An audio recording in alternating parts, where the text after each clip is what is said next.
All right. Good morning, everyone. Welcome. Thanks for joining us this morning for the intersection of gardening, harvesting, and holistic well-being with Tanesha Atwell. My name is Marie Bobbin, and I'm the program director for the NEA Big Read Morongo Basin. And we're excited to be hosting this program with the Joshua Tree Retreat Center and Love Life Wellness this morning. The Big Read is a program of the National Endowment for the Arts in partnership with Arts Midwest. So we're grateful for that grant that allows us to run all of these free programs for the Big Read month that is continuing through October 12th. So if you'd like to register for some of our other events, you can do so by visiting our website at bigreadmorongobasin.com. And without further ado, I'm going to hand it over to the Joshua Tree Retreat Center Executive Director to get us going, Terry Taylor Castillo. Hi, everyone. So at the Joshua Tree Retreat Center, we have taken a part of the campus called the Farm, and we're going to create a Farm Folk School, be a new addition to our campus offerings.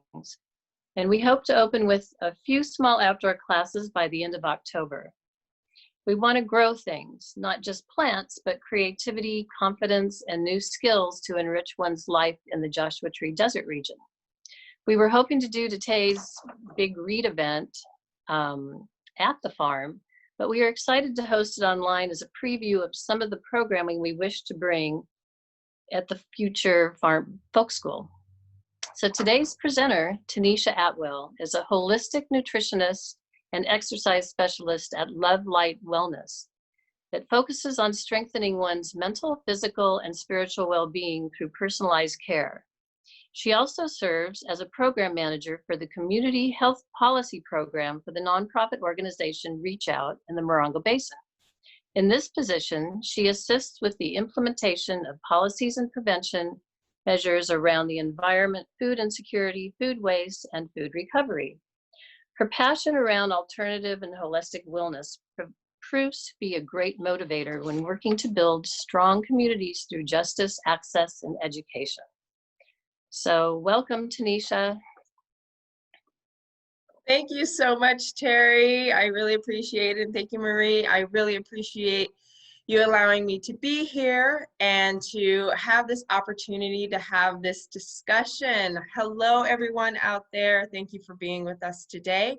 I'm going to go ahead and share my screen, and we're going to get rolling on this presentation. Talking about, let's see, let me go ahead, the intersection of gardening, harvesting, and holistic well-being. So here we go. Let me turn on my computer sound so you can hear. Okay, let me go ahead and present this. Let's see, from the beginning. Now I'm going to need a thumbs up, maybe from Terry. Can you still just see my presentation only? Oh, you're muted. Yes. Okay, so you could just see the slides. I see the slides. Perfect. All right, so welcome. And that was a beautiful introduction. That was the Love Life Wellness. And love actually stands for live uplifted, healthy, and vigorous. So that's what we really like to focus on at Love Life Wellness. Like I said, we'll be talking about the intersection of gardening, harvesting, and holistic well-being, and we'll get into why I spelled holistic the way that I did. Again, I am Tanesha Atwell, and let's get started. So a little bit about what we're going to talk about today is I'm going to go over some basic biology. We'll talk about, what is gardening and harvesting and holistic well-being and why it's important. And then we'll get into a little bit of that intersection between us and that plant kingdom. And then I'll give you some tips and tricks, especially specific for the Morongo Basin or the Mojave Desert. So I love this quote by Hippocrates: nature itself is the best physician, which I feel is so true. So with that said, I would love for you to engage with me in a little activity. If you can go ahead and access your chat box, for you it might be at the top and it might say chat, and or at the bottom and it'll say chat and it looks like a little box. In there, if you look at this picture right now, if you can write what picture resonates the most with you and why, or the feeling that it gives you. So I'm gonna take a couple minutes here, take a look. I'll just go ahead and share my box and picture. The one that resonates with me, obviously all of them because I select them, right? But one that really resonates well with me is the one with the little bee. The bee is a great pollinator and he is so integral to our livelihood and reproduction for all of the beautiful plants. And, you know, we really need them in our life to sustain ourselves. So that's a little bit about the picture that resonates with me. Let's see what you have chosen. Oh, wonderful. The sun over the mountains, all the colors. It makes my heart warm and so calming. Sunflowers, the light shining through the flowers. Sunflowers, because we just grew a field. Oh, that we are sprouting for food. Beautiful. Do you know that you can actually eat a whole sunflower head like a corn on the cob? Anyways, different story, but that's amazing. All, but especially the food box. I'm an avid vegetarian or vegetable gardener down in the Coachella Valley. Beautiful. The ocean is calming and gives me peace. Yes, and very cleansing. Veggies, since I started gardening during the pandemic. See, there are some good things that have come out of the pandemic. That is great. Good for you, Tracy. The forest, the coolness, also water, beautiful. Yes, definitely coolness, especially being out here in the desert. If you're out here in the desert, the ocean, take me there, of course, after this. Thank you. I really appreciate you stay.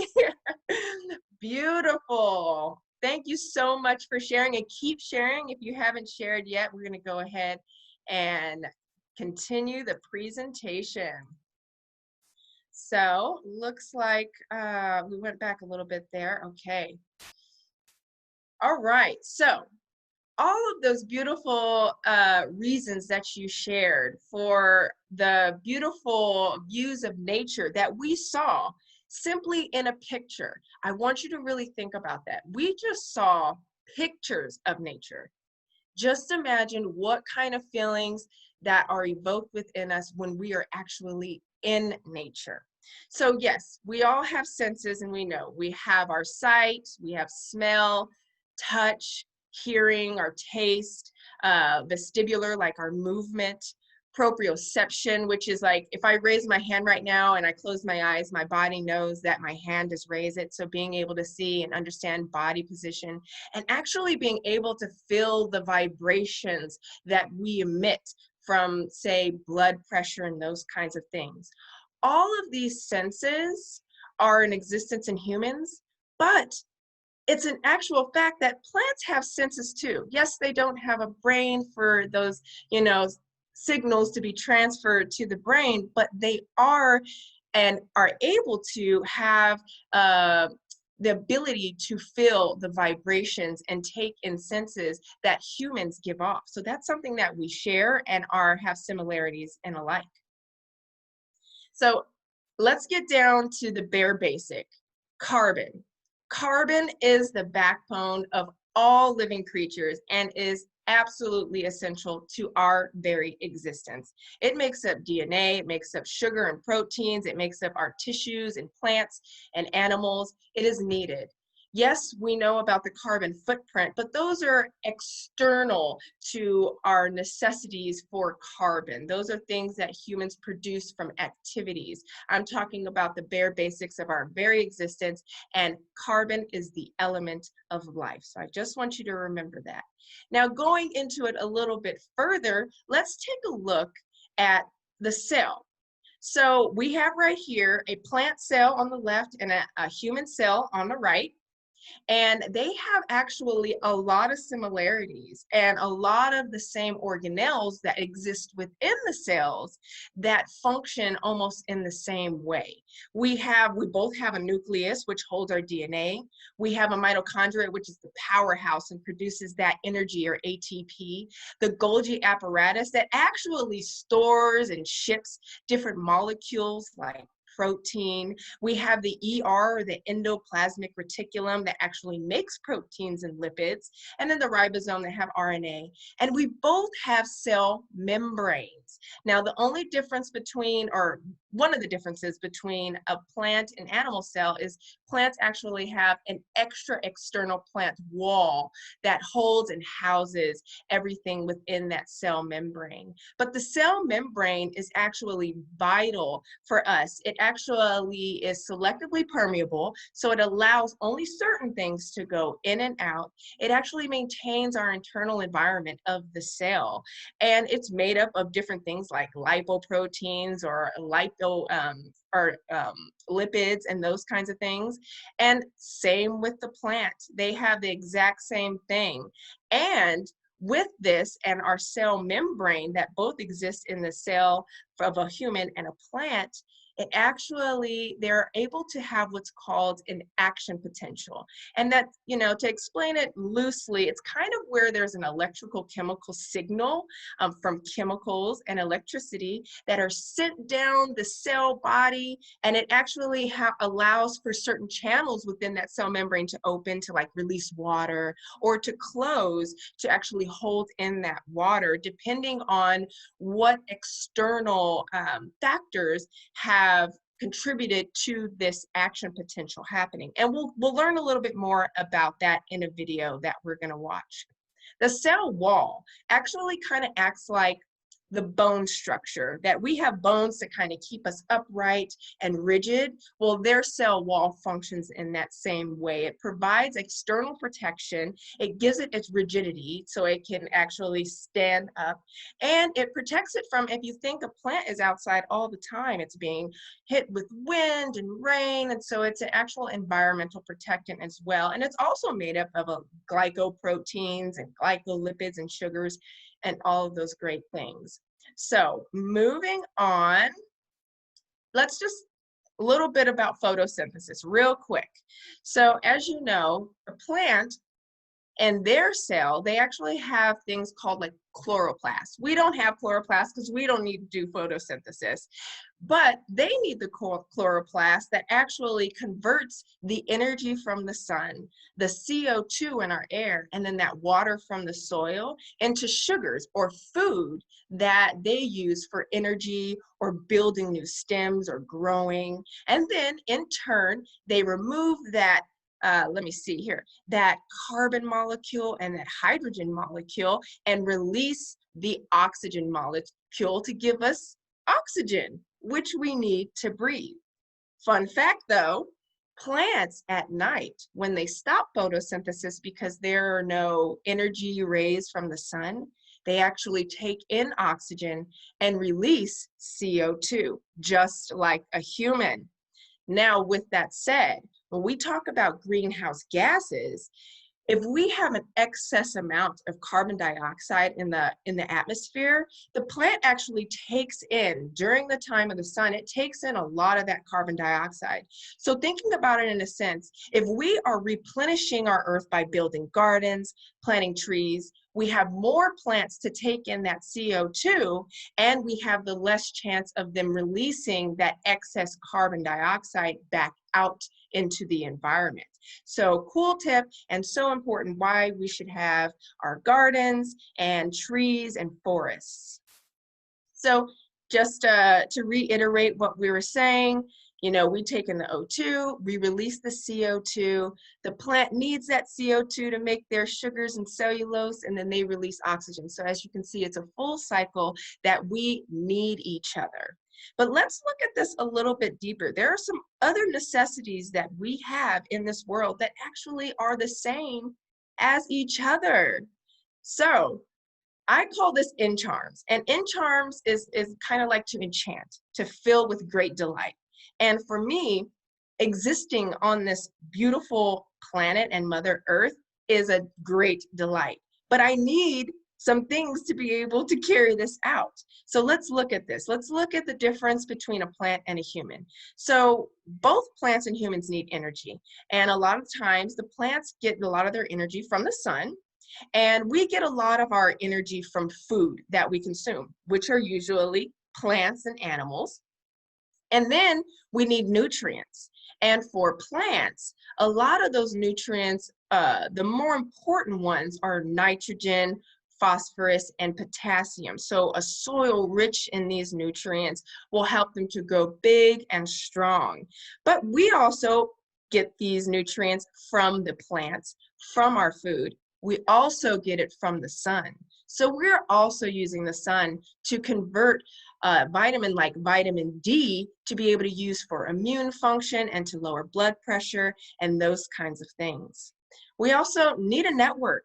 Just as much as we have a network of family and friends and associates to build our mental, physical, and spiritual well-being, so do plants. They might look solitary, but there is a whole network of roots and mycorrhiza, or mycelium is a fungi, that they actually communicate with each other. They send care packages to each other. They alert each other when certain pathogens are near or attacking. They have a whole system, which brings me into nurturing. It is imperative that we nurture each other just as much as we nurture plants and they nurture each other. So harvesting plants, pruning the plant, watering, amending the soil, that's all nurturing for that plant to actually have a successful existence within this life. And just like us, we also need nurturing. And that also goes along with reproduction.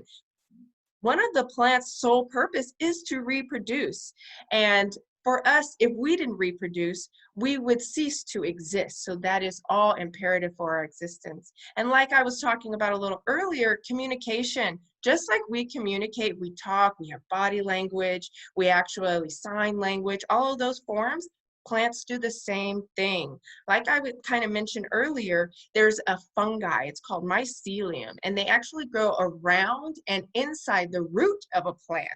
And they connect all other plants and trees throughout their whole network of the system. And they actually feed off of the sugars, the excess sugars that the plant has that they don't need. They feed off of that, but they also send nutrients to other plants and trees. They send communication. They send chemical signals to alert, like I mentioned earlier. So just as important as our communication is, they have a big communication. And it's said that one hub tree or one mother tree, so like that's the oldest, the wisest, the largest tree, actually communicates up to 47 other trees and plants. And when you take one of those away, it cuts down the communication line by 47%. So as you can see, that loss of communication, that loss of sending care package, that loss of sending nutrients has a detrimental effect when we are cutting down our forest. Obviously, we need water to survive. That is crucial for so many bodily functions as well as plant processes, hands down. And we both need air. We need the components in the air. Just as much as we need oxygen, they need CO2, bringing that full cycle of why we need each other. And we need rest. As mentioned earlier, they need to rest too. They can't do photosynthesis all the time or they'd be taking excessive amount of CO2. So like we talked about, they turn into humans and actually take in oxygen and release CO2 to kind of create that balance. But we also need that. We need rest. We need time to repair, rejuvenate, restore, and replenish the things that we have lost throughout the day. And movement. Yes, plants move, believe it or not. Our movement, yes, is crucial for building bone and immune health and actually mental well-being, but plants actually move towards the light. And I love one of the quotes that Hope Jahren used in Lab Girl, and she said, people are like plants. They move towards the light.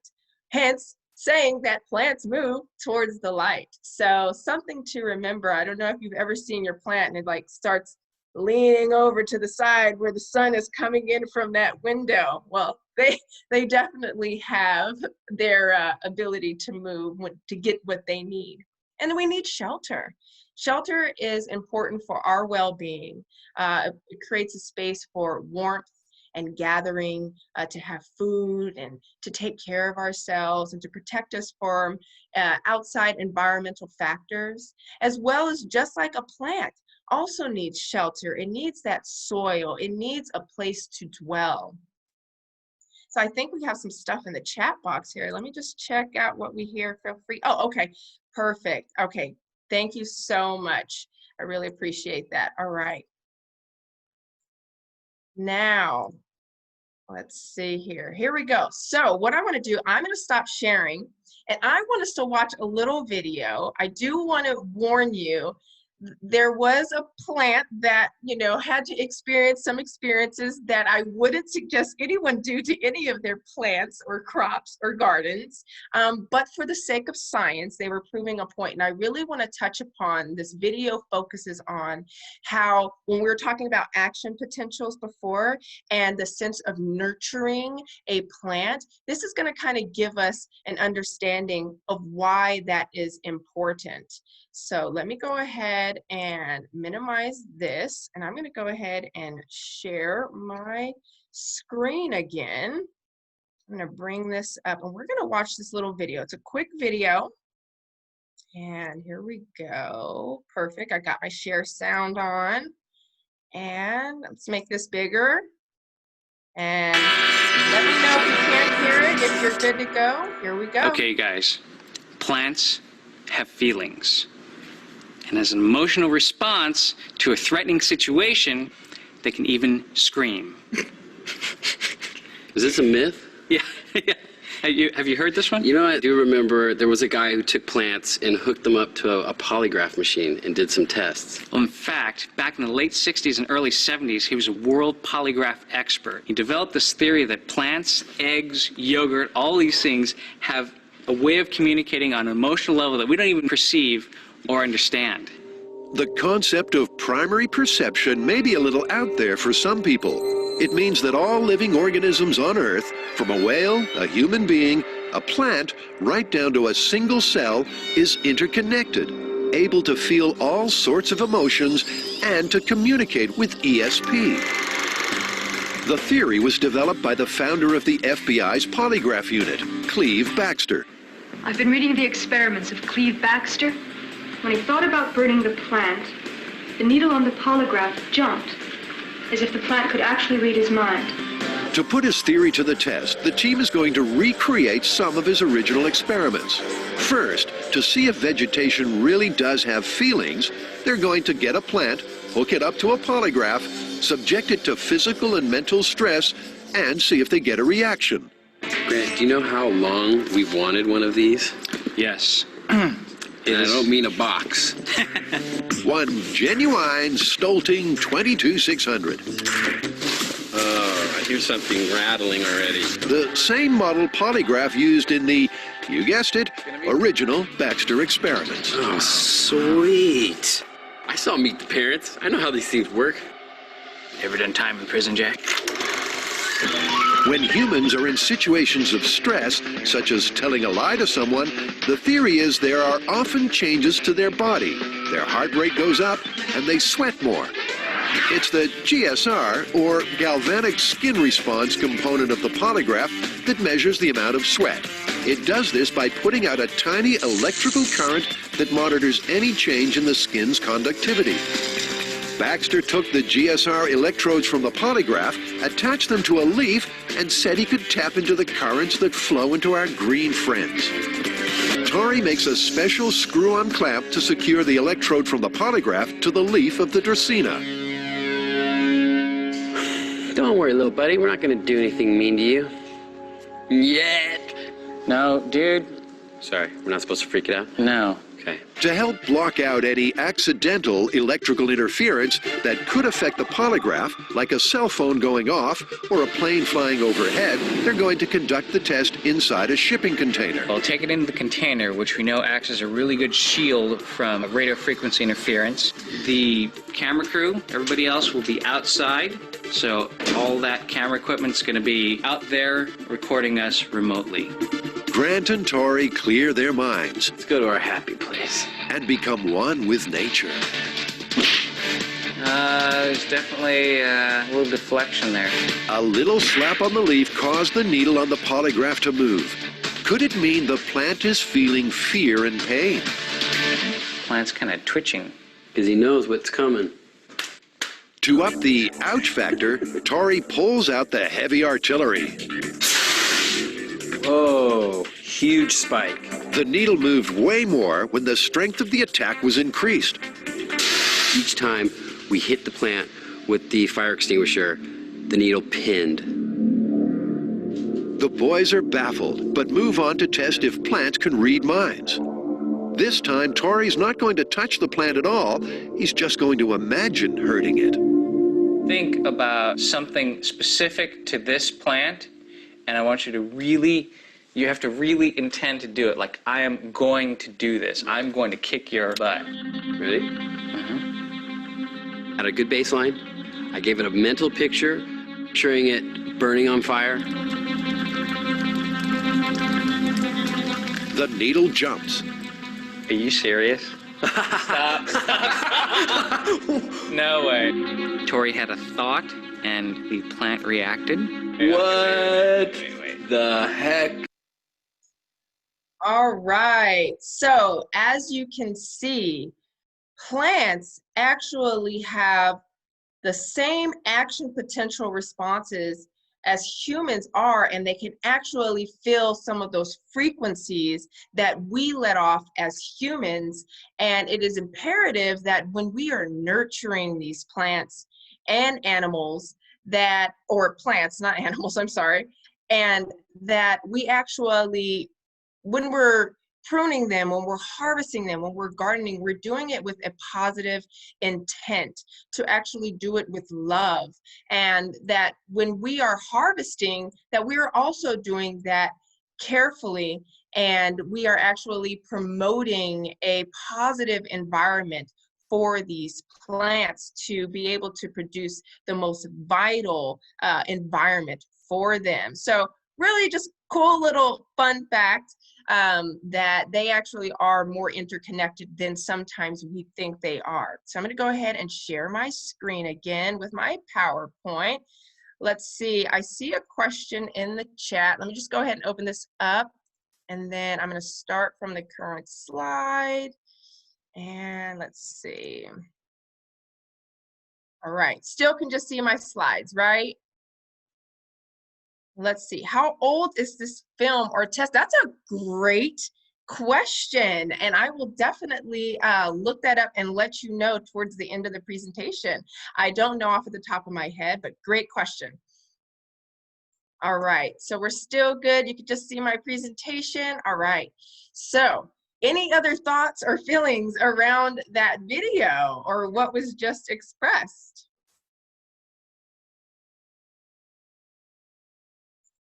All right, so I want you to remember this, and I love this quote by Audrey Hepburn. To plant a garden is to believe in tomorrow. Being able to wake up and see, you know, things growing that you've nurtured and put energy into, that is always a beautiful sense of well-being and, you know, being able to believe in what can be for tomorrow. Beautiful, thank you. Yes, amazing. Amazing videos, exactly. Thank you for sharing that. All right, so let's get into a little bit about, you know, why is it important? Why do we want to do this? What is it? So for a lot of people, the importance of gardening is actually to provide food and medicine. but it also supports a healthier planet, as we saw a little bit before, and person. It not only helps us physically, it helps us mentally and spiritually, while also reducing greenhouse gases, along with the particulates that are released during those greenhouse gases. And, just a little background about what gardening is. It's really a non-commercial way of growing, fruits and vegetables, herbs and flowers, and we plant and we cultivate. We grow them and harvest them. And cultivating is really acquiring a space, really amending that soil to make the most vital environment. And gardens can come in all shapes and sizes, as we'll see, I believe, on this next slide. Oh, the slide after this. But so let's talk a little bit about types of garden. There's plenty of gardens, way more than these 4, but these are just the 4 that I threw in there. So we have community gardens. This is where you actually acquire a plot of land, you can pay, or it might be a barter system, and other people are able to use that space as well. There's domestic gardens, so that's basically a garden inside or outside of your home. And there's a kitchen garden. Kitchen gardens are really focused on producing vegetables and fruits and herbs, as well as some flowers that are edible, to bring back into your kitchen for you to be able to consume those by either making medicine or eating them. And then there's the flower garden, which arouses, and all of these arouse all of our senses, especially smell and sight. And also we can use those for eating and medicine as well. So some garden types. If you are really strained on space, container gardening is perfect. You can have that inside, you can have that by a window, you can have that outside, and it doesn't take up a lot of space. I really encourage this for herbs as well. And the larger the pot, the less you have to water, actually, because some of that moisture stays in that pot opposed to a smaller pot. And then if you have you want a focal point, or you want to make it to where it's more accessible, you don't have to get down on your knees, or you have limited space as well, raised bed gardening is great. And you can actually build raised beds upward, which help to really consume some of that, less consume some of that space. And then you can actually garden in the largest pot in the whole wide world, which is the ground. Definitely out here in the desert, you're gonna wanna probably amend that soil. So adding nutrients to it, maybe adding different, so to make it loomy, which is, good drainage, but holds in moisture, but a great way, and you don't need anything to hold it. You could plant it straight in the ground. So a little importance of harvesting. Harvesting, why not be able to reap what you sow, right? It is a great way for, to actually practice meditation and focus, but you're also able to gather and consume all of the fruits of your labor. So this is a great way to be able to really see that full cycle. And plants love when you prune them and harvest them. They want you to do that, and it actually produces more fruits and vegetables when you do harvest them at their prime. All right, so harvesting. Simply, it's the process of harvesting or removing ripe plants and crops at their prime and gathering them for consumption or some other use. There's also the joy in harvesting. It brings a sense of meditation, exercise, confidence, and a whole wealth of benefit for your mind, body, and spirit. And to get into that a little bit of why, the harvest wellness, when you look at it, is the awareness that you have to how your plant is growing, what's happening to your plant, the process from seedling to sprout. It's a mindful focus that you're able to utilize all of those senses that we were talking about earlier. Going deeper into that focus, it puts you in a meditative state to have a mindful intent for what you are doing, which also produces certain vibrations and frequencies that are also let off to your plant that is nurturing for your plant. And it provides an opportunity to care for something. It also provides physical activity and immune function. And we'll get into a little bit of why the immune is so greatly impacted by gardening and harvesting. And for our mental well-being, you know, it inspires motivation, confidence, appreciation. So those are just some things that they have a benefit for. So what is the importance of holistic well-being? Well, first, I would like to tell you why I choose holistic with a W and not an H. I love to look at holistic as the whole person, so W-H-O-L-E. So that's why I like to include the W with holistic. Yes, in Webster's dictionary, it is with an H, but sometimes that kind of derives from the sense of whole, like there's a hole in something. So I rather look at the cup half full than half empty. And I really feel like it's important for us to focus our intentions on being able to serve the whole unit and not just individually look at those subunits, but they are all interconnected, just like the mind, body, and spirit. So it is derived, like I said, from a holism philosophy, and it refers to the whole and whole body that includes the mind, body, spirit.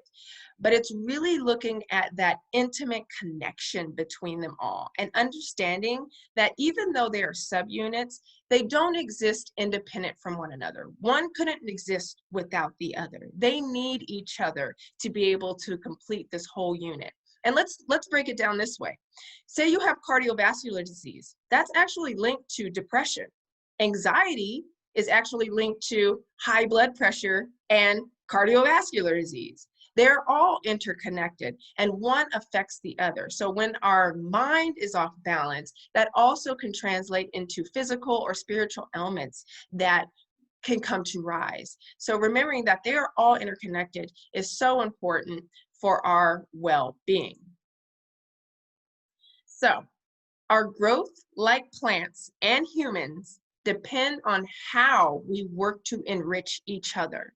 It is not just looking to infuse ourselves with the knowledge and the growth and to be healthy. We also need to understand that what we do impacts the greater, and we want to do a greater good for the rest of humanity, the animal kingdom, the plant kingdom, Mother Earth. We need to understand how we correlate and we work together to either hinder or help. So we're going to get into a little bit of the nitty-gritty of how that works. So a little background about what we breathe. We're not just breathing in oxygen. Actually, the air that we breathe in, most of it is made up of nitrogen, and with 20% being oxygen, and then about 1% of other gases. Those are like neon and argon and carbon dioxide and those kinds of things. But without all of these elements, we actually would have a very cold Earth. Our atmosphere would probably be sitting at about 18 degrees, negative 18 degrees Fahrenheit, which is our Celsius, which is about 0 degrees Fahrenheit. But in excess, they're also creating warmth. So they actually hold in the heat, and the more and more we have an out of balance, then the more and more heat they hold in, which hence causes climate change and global warming. So keeping a fair balance of these elements is so crucial. And us planting gardens and trees and not cutting down all of these resources is helping to sustain our very existence and to making sure that we aren't in excess temperatures.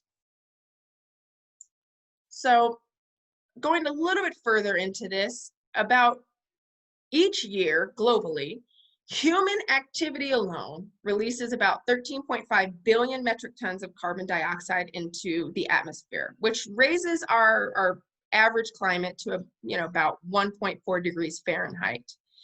Well, it is said that if by 2050 we reach 1 trillion metric tons of carbon dioxide, we will double the amount of temperature that is affecting our atmosphere. So that is more global warming, that is more our ice caps melting, all of that is deeply affected by our human activity alone. So let's really focus on how we can, one, be mindful of this activity, and then also how we can deter this activity from happening, which, you guessed it, gardening is a big one in that. So believe it or not, agriculture is the largest contributor, not of just CO2, but of non-carbon dioxide greenhouse gases. And most of that is coming from enteric fermentation. And when I talk about enteric fermentation, I'm talking about livestock that's either used to produce manure, to produce the feed that we feed our livestock.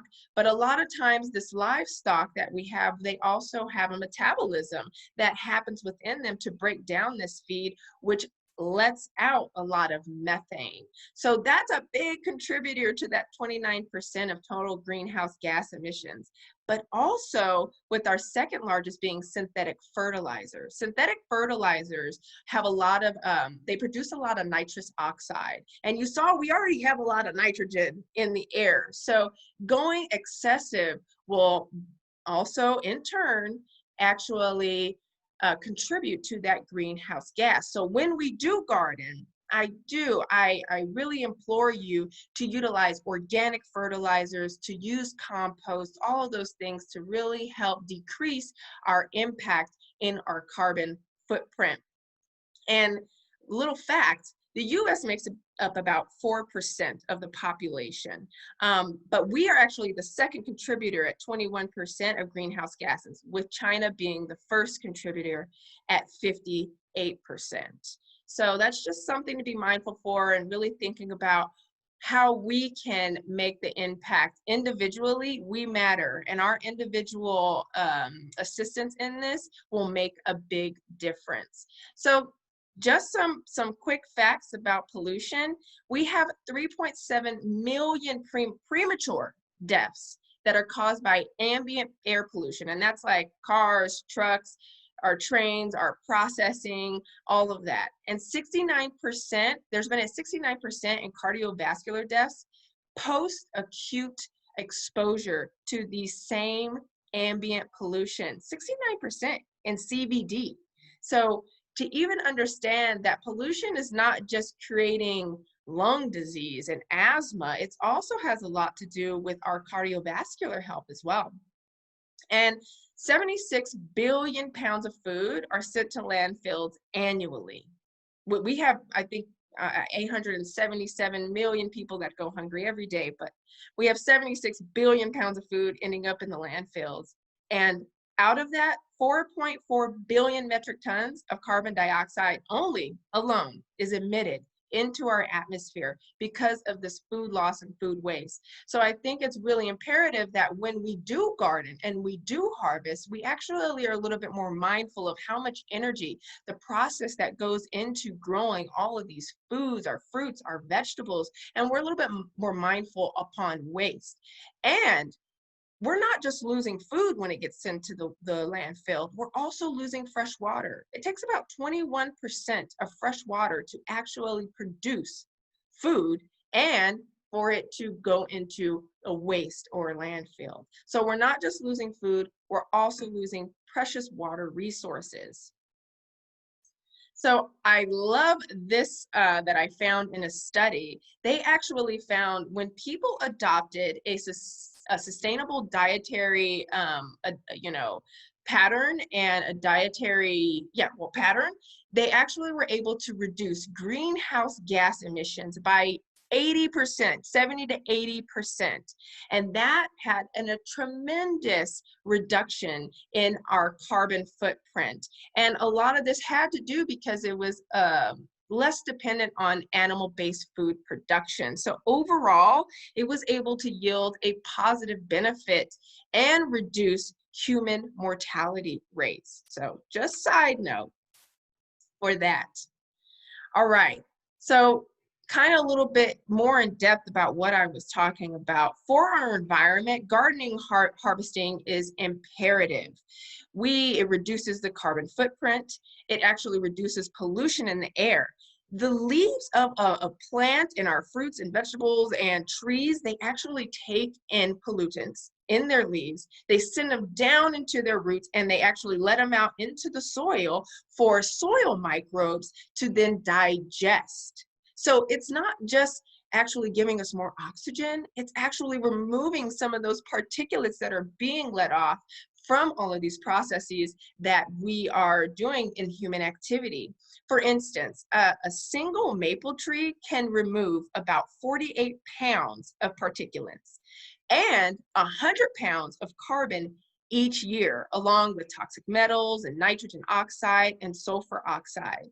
So, and that's a single maple tree. Just imagine if we had a forest of them, you know? So it's just really important to understand that they're doing a lot more for us to sustain our activity. It also reduces noise pollution. They actually absorb those vibrations. So if you live by a highway or a freeway, I definitely, you know, encourage you to get some bushes and some trees. That actually helps to reduce some of that noise. It actually, the roots of our plants and our trees, they are the glue to help the soil stay together. The roots in the mulch hold it together, so we actually decrease our amount of runoff, especially if you're by a water source. So they're great. They strengthen the soil and our land by continuing that cycle of releasing nutrients while they're alive and while they perish and pass away. They also provide food and shelter for insects that are also needed for our very existence as well. So let's get into a little bit about health. Well, how is it good for our health? Well, let's look at some facts on how and what is going on in our world today. About 463 million adults are living with diabetes alone worldwide, and it's said to increase by 700 million by 2045. We have a $760 billion healthcare cost in relation to diabetes only in 2019. 6 in 10 adults in the United States are living with a chronic disease, with 4 out of 10 of them having 2 of them. And a chronic disease is like heart disease, cancer, lung disease, diabetes, stroke, dementia, kidney disease, those kinds of things. 6 out of 10. That's, you know, think about when we do or able to go out again, you know, be around people, you know, 6 out of 10 people, you know, are said to be living with a chronic disease. And 90% of our $3.5 trillion annual healthcare expenditure is due to chronic and mental health conditions, all of which been proven that can be reduced by gardening, horticulture therapy, and harvesting. And we'll learn a little bit more about that in a little bit. So some mental health facts. 264 million people all suffer a debilitating form of depression. And depression is actually the leading cause of disability worldwide.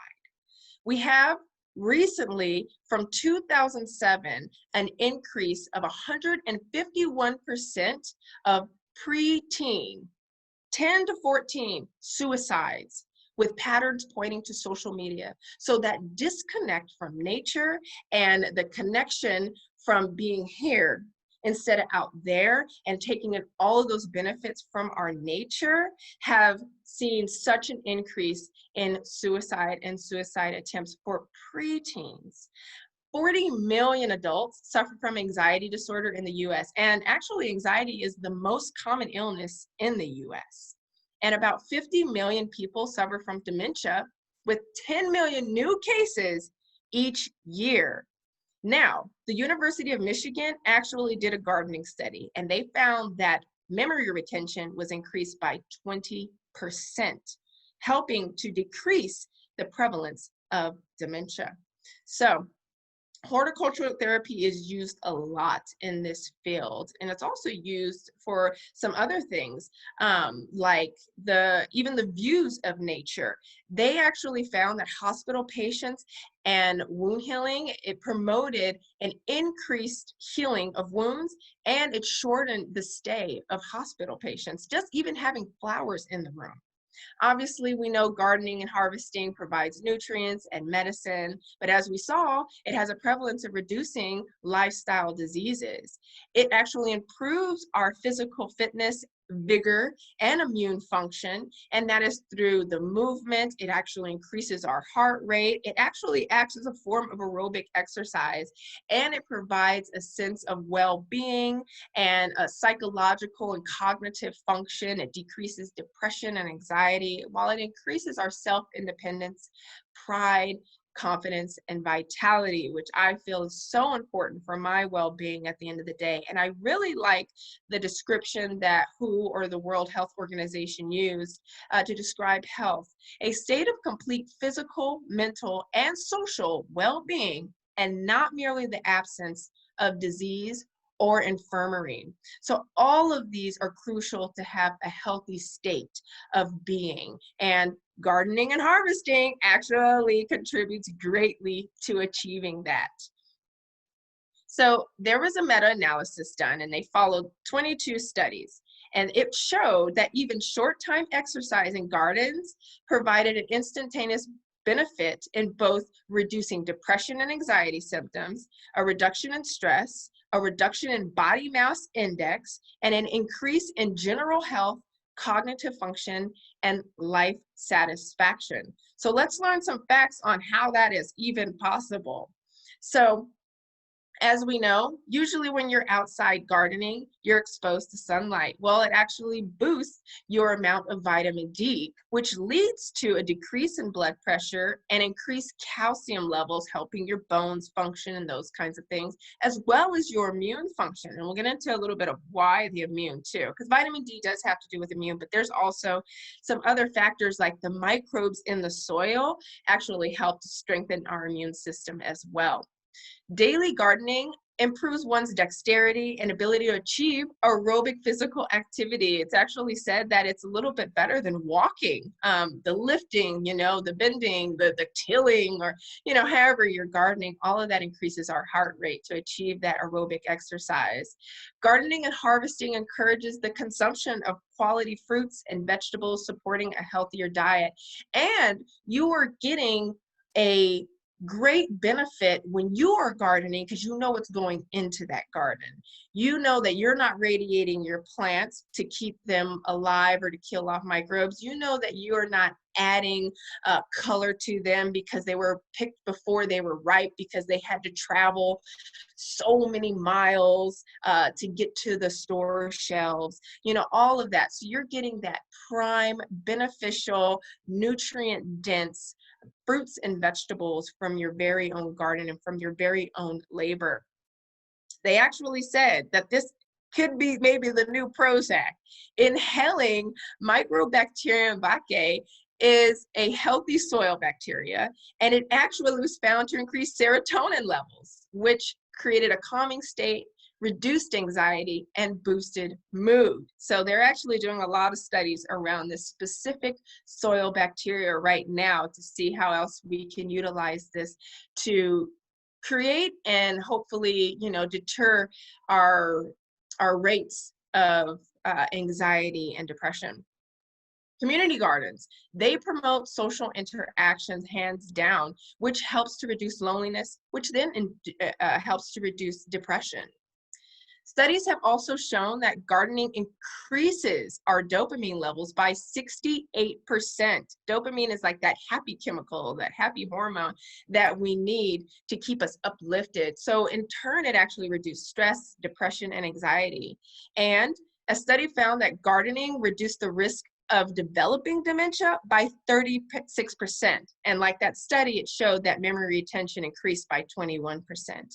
At the end of the day, gardening and harvesting has been found to build our self-esteem, our sense of accomplishment, and earthly attunement, really getting down and understanding and being one with the earth is so imperative for us to appreciate what is here for our benefit and vice versa.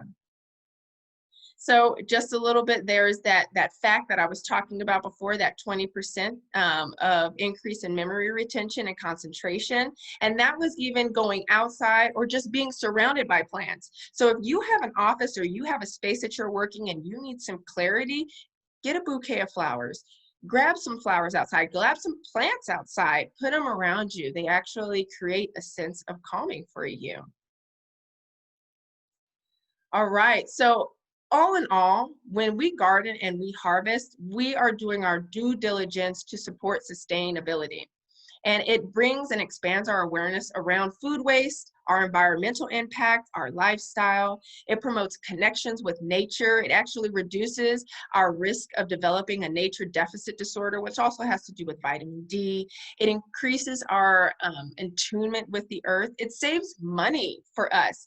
And kid you not, if you have a community garden, it said that if you, for every $1 you spend for a community garden, you yield $6 worth of vegetables and fruits. So that's a pretty good turnaround, I would say, for how much money goes in and how much you get out of it. It also reduces our carbon footprint. It reduces our national healthcare costs. It's one of the least expensive ways to actually have a major impact in our healthcare costs annually. It strengthens the overall health of both our environment and human species.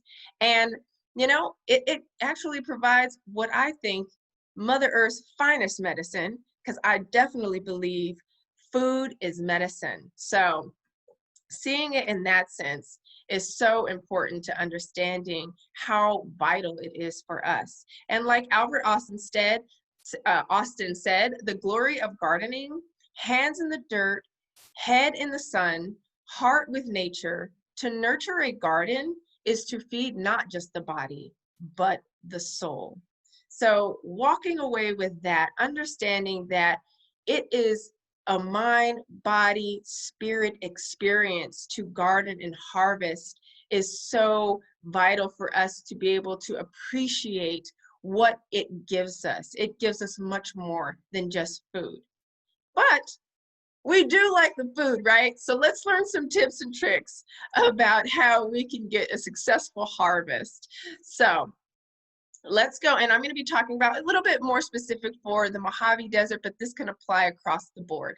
At the end of the day, you want to garden with the seasons. You want to plant foods and fruits that are appropriate for that season. Probably don't want to plant the tomatoes in the winter time, you know, and vice versa. Also, put in all of those plants and flowers that bring those pollinators. Those pollinating bees do a wonder for your garden to really yield a high production rate.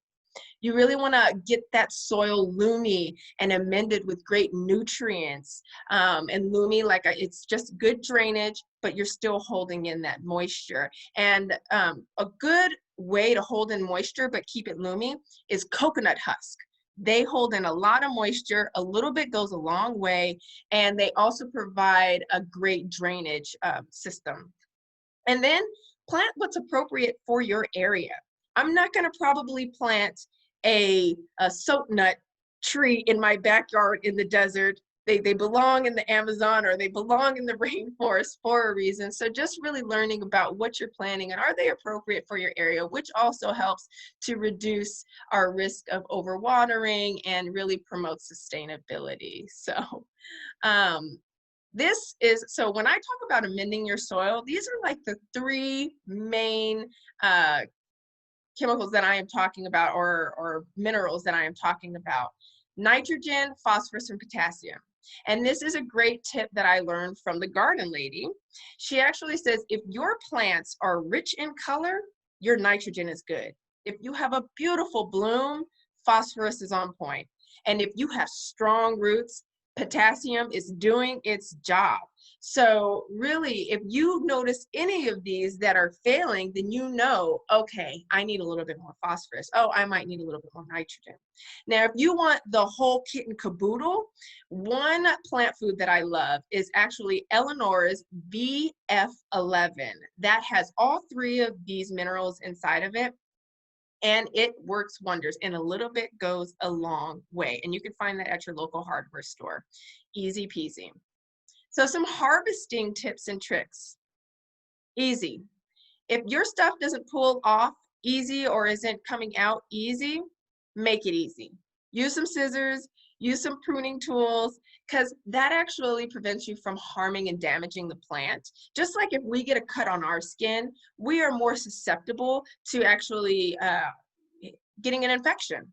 Same thing with plants. So you want to make it as easy for that plant, and you, that nurturing that you're giving it, you want it to be a kind nurturing, so they actually give you more, and they don't hold back, because then they are sending out these signals that are saying, hey, we're going to be abused during this time, and that's not what you want. You want them to know that they're being nourished and that you're going to take care of them and that you're going to prune them in a kind fashion. Frequent. They like to reproduce, like I said earlier. So when they are ready and primed, time to pick, time to take them out, time to dig them up, and actually they will reproduce more and more. They will give you more fruits for your labor. Be mindful. Be mindful. Pay attention. Look at yellowing. Taste. Use your senses to observe subtle cues or clues that will lend you to understanding when it's time to actually harvest those. And then you'll be able to get the most pristine, nutrient-dense fruits and vegetables for your consumption and or medicine. And native, plant native to your area. This also reduces invasive species taking over, but it also helps with being able to to be sustainable and not overuse certain resources that we might not need to use if they are planted natively. So, some fall vegetables and fruits that would be great to plant right now that they love this season are our different kales, our greens, cabbage, the lettuces, our radishes, a lot of our root vegetables like beets and carrots, got cauliflower and turnips. And cool tip, a lot of critters don't really like onion or garlic sprouts, and they also don't like mint usually. So if you plant those in between your garden, just spread out, it actually helps to deter those little critters from enjoying all that deliciousness in your garden, unless that's your intent, which is a-okay. So this is a great quote by Dr. Charlie Hall, chief economist. People who care for nature are more likely to care for others. It brings a sense of empathy, and it brings a sense of appreciation and nurturing that it becomes deeply rooted and instilled within us when we care for something.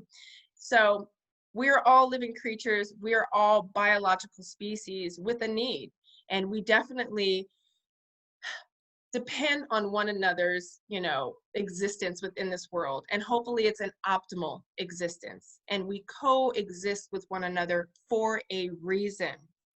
So with that said, this is a quote that I would love for you to take with you, and understanding that this builds not just our physical, not just our mental, but our spiritual well-being and our sense of care for one another. All right, so now we are coming to the end of the presentation. These are just some additional videos that I have for you, and one is about how to tell when to harvest. So if you have the app on your phone, you can actually take it out and scan this QR code, or if you would like a copy of the slides, I can definitely provide that for you as well. There's also a video here on why we need plants, and goes a little bit more in depth about why they are so integral to our existence on this earth. This is a cool little video about how the fungi help plants communicate. So it's a quick short video as well. And this one is how trees secretly talk to each other, another video about that communication and how they send care packages, and they also give off a lot of nutrients to their neighbors. And then, do plants have feelings? We did just see the video about the Mythbusters, but this one actually goes a little bit deeper into the plants and how the experiment that the professor actually, or not the professor, but the CIA agent did on the plant, and talking about the yogurt and the egg and how the plant was able to actually sense when the egg was being dropped into boiling water and those kinds of things. So that video goes into that. And then the electrical experiment with plants. So that's another experiment that they show where they put up, hook up electrodes to a person, and they see their EKG going up and down, and then they kind of do the same thing for the plant where they're touching certain receptors or they're hitting it, and it shows that spike in that action potential, showing that they actually have these reactions just like humans do. This next one is really cool. It is by the Environmental Protection Agency, and this is a carbon footprint calculator. So you can actually go to this, put in some of the activities that you do, and it'll give you the actual output of how much carbon you are putting out into the environment. So I thought it was just a really cool additive. And here are my references, and that brings me to the end of my presentation. I am Tanesha Atwell, Nutrition and Exercise Specialist, along as a Community Health and Policy Program Manager for a local nonprofit. Again, Love Life Wellness. Love stands for Live Uplifted, Healthy, and Vigorous. And gardening and harvesting is one of those, and it's so important to achieve that as well. My email is t@lovelife.com. My website is lovelife.com. And right now, I would love to open it up, and I would like to know, what kind of gardener are you? Are you a curious gardener? Are you a one that admires? Are you a botanist? Are you an avid, do you know a little something? Are people coming to you about it? Please, I would love for you to share in the chat. What kind of gardener are you? So I'm going to stop sharing.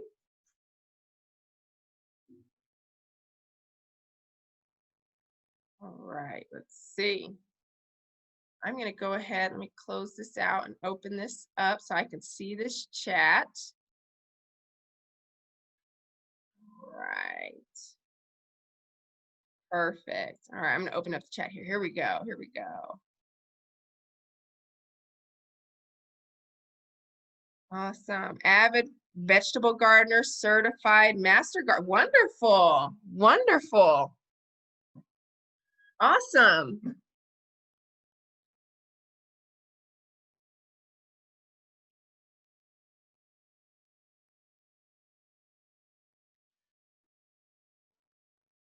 I love letting my plants grow wild. Harrison, all right, has an art and ecology center that is developing demonstration garden for home scale dry lands food security. Wonderful. All right, let's see. I do have some questions as well. Let's see what these are. Beautiful. Thank you for sharing. Is there a way to make a healthier soil? Yes, there is definitely a way to make a healthier soil. And if you have the opportunity to compost, I would definitely encourage composting.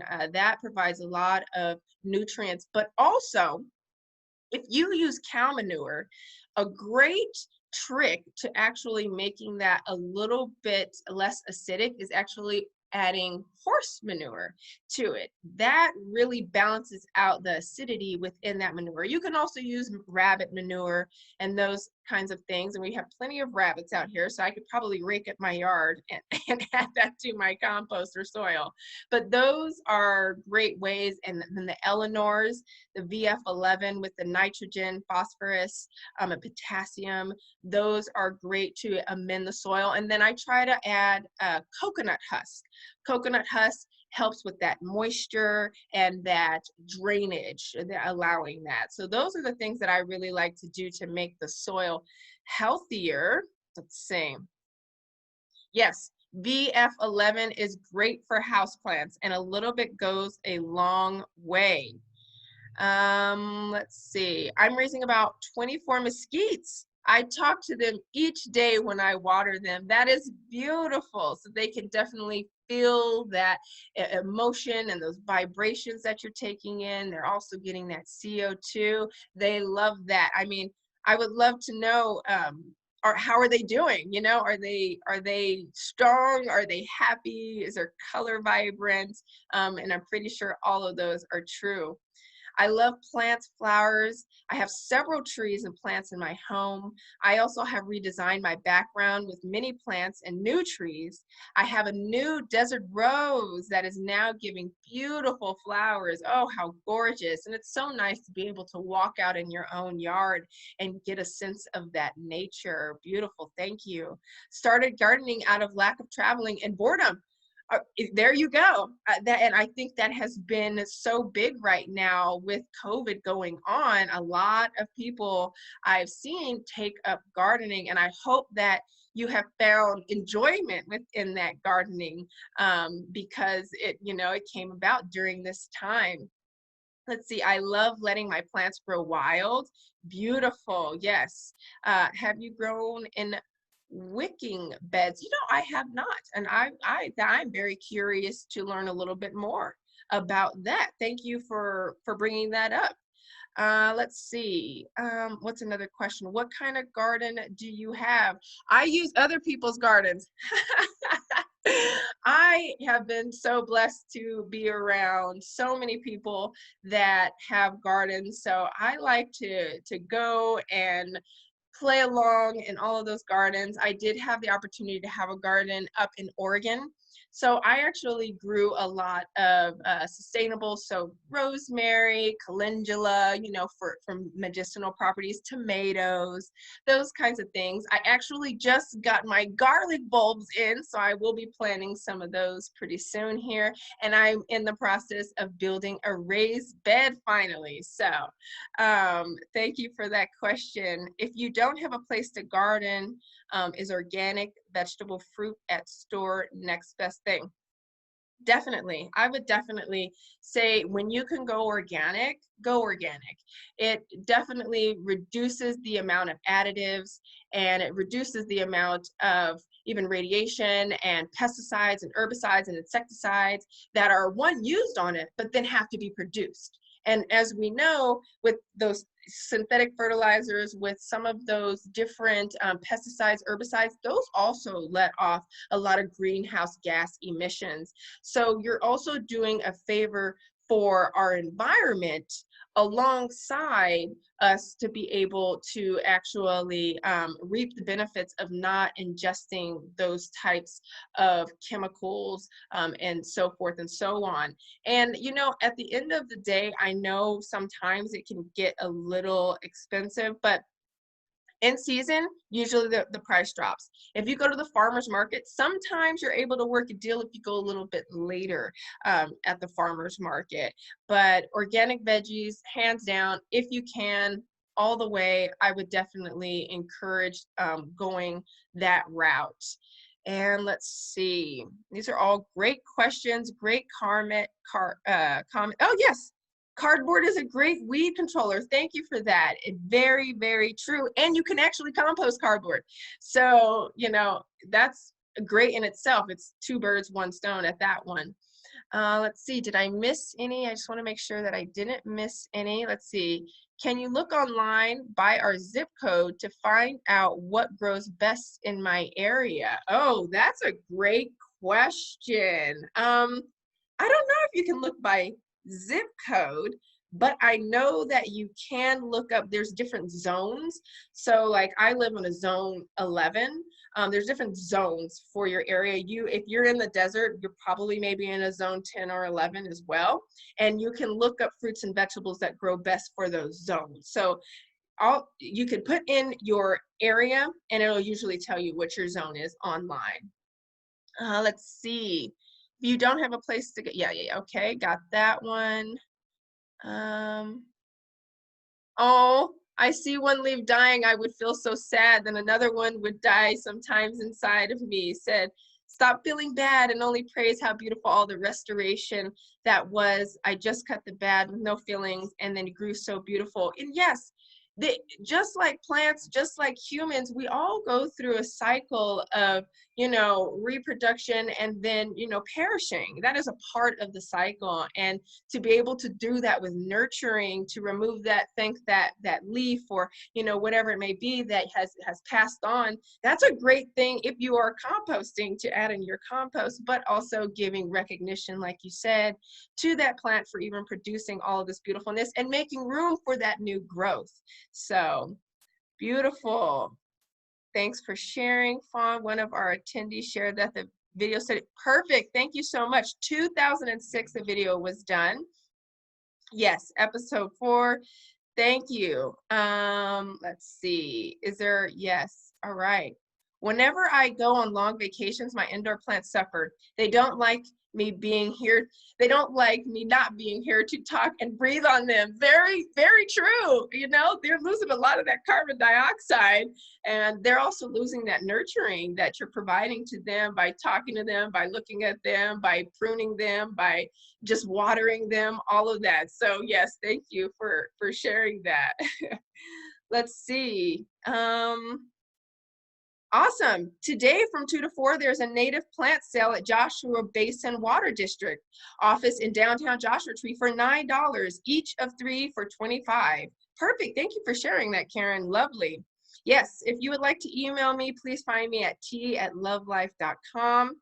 And would you say farmers market is better to shop for organic? I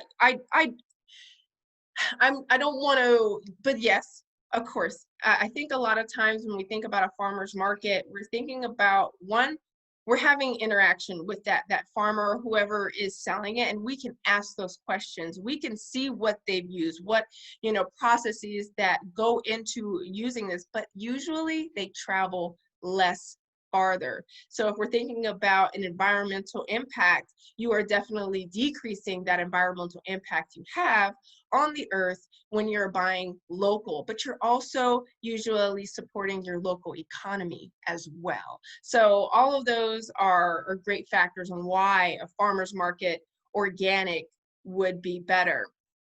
I'm interested in my culinary students at CMC, getting involved as volunteers in what you're started at the retreat center. Lovely, yes. And that's a great one for Terry. Perhaps his work experience, yes. Definitely a great opportunity, and I'm gonna maybe pass that one on over to Terry.